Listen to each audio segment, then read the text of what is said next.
Developments के नाम पे आज हमारे देश की ये हाल है। वैसा नहीं है कि ये प्रॉब्लम हमेशा से रही हो। इंडिया में दो पॉलिटिकल पार्टीज हमेशा से एक दूसरे के अपोजिशन में बोलते आ रहे हैं। जीवन के सपनों से जुड़ा हुआ है, तुम उसे छीनने की बात कर रहे हो अपने मैनिफेस्टो में।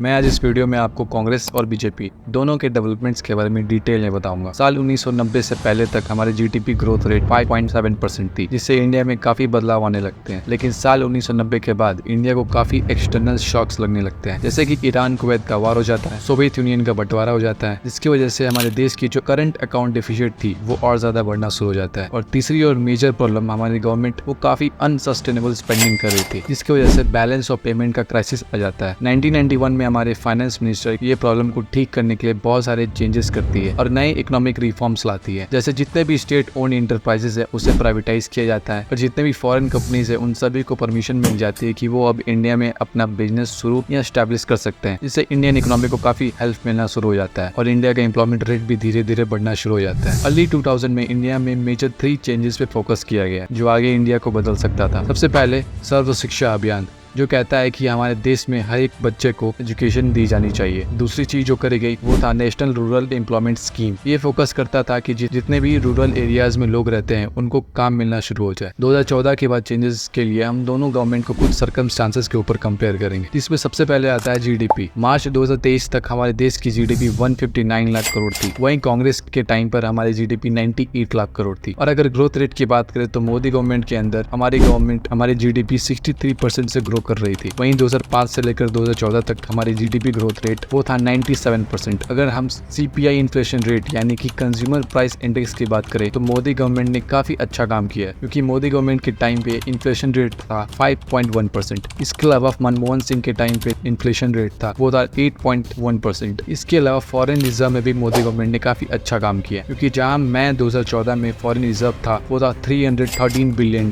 वहीं मई 2023 में बढ़कर पहुंच जाता है $589 बिलियन, जिसकी वजह से हमारे देश में फाइनेंशियल स्टेबिलिटी अच्छी हुई। वे कंट्री की ग्रोथ में ये देखना काफी इंपॉर्टेंट हो जाता है कि वो ग्रोथ कितनी इंक्लूसिव हुई है। इट मींस हमारे देश में मैक्सिमम वर्कफोर्स यानी कि एग्रीकल्चर सेक्टर को देखा जाता है। हमारे देश में लगभग 45% लोग एग्रीकल्चर सेक्टर में काम करते हैं। किसी भी देश के डेवलपमेंट का सबसे बड़ा सबूत होता है वहाँ का इंफ्रास्ट्रक्चर। पिछले 10 साल में कांग्रेस ने 23 एयरपोर्ट बनवाए हैं, वहीं मोदी गवर्नमेंट ने 63। अगर एजुकेशन की बात करें तो पिछले 10 साल में 15 IIT-IIM कांग्रेस ने बनवाए, वहीं मोदी गवर्नमेंट ने सिर्फ 13। हेल्थ सेक्टर की बात करें तो पिछले 10 साल में कांग्रेस ने 1 एम्स बनवाया, वहीं मोदी गवर्नमेंट ने 23। कांग्रेस ने पिछले 10 साल में 3 सिटीज को मेट्रो सिटीज में कन्वर्ट किया है, वहीं बीजेपी ने 10 साल में 10 सिटीज को मेट्रो सिटीज में कन्वर्ट किया है। बात करें बॉर्डर रोड्स की तो कांग्रेस ने 10 साल में 3323 किलोमीटर रोड्स बनवाए, वहीं बीजेपी ने 6700 किलोमीटर की रोड्स को अप्रूव किया है। इसके अलावा कांग्रेस ने रिलीजन से रिलेटेड भी चेंजेस किए हैं, वो मैं आपको अगले पार्ट में बताऊंगा। तब तक के लिए थैंक यू। अगर वीडियो पसंद आया हो तो अपने दोस्तों को शेयर कर दो।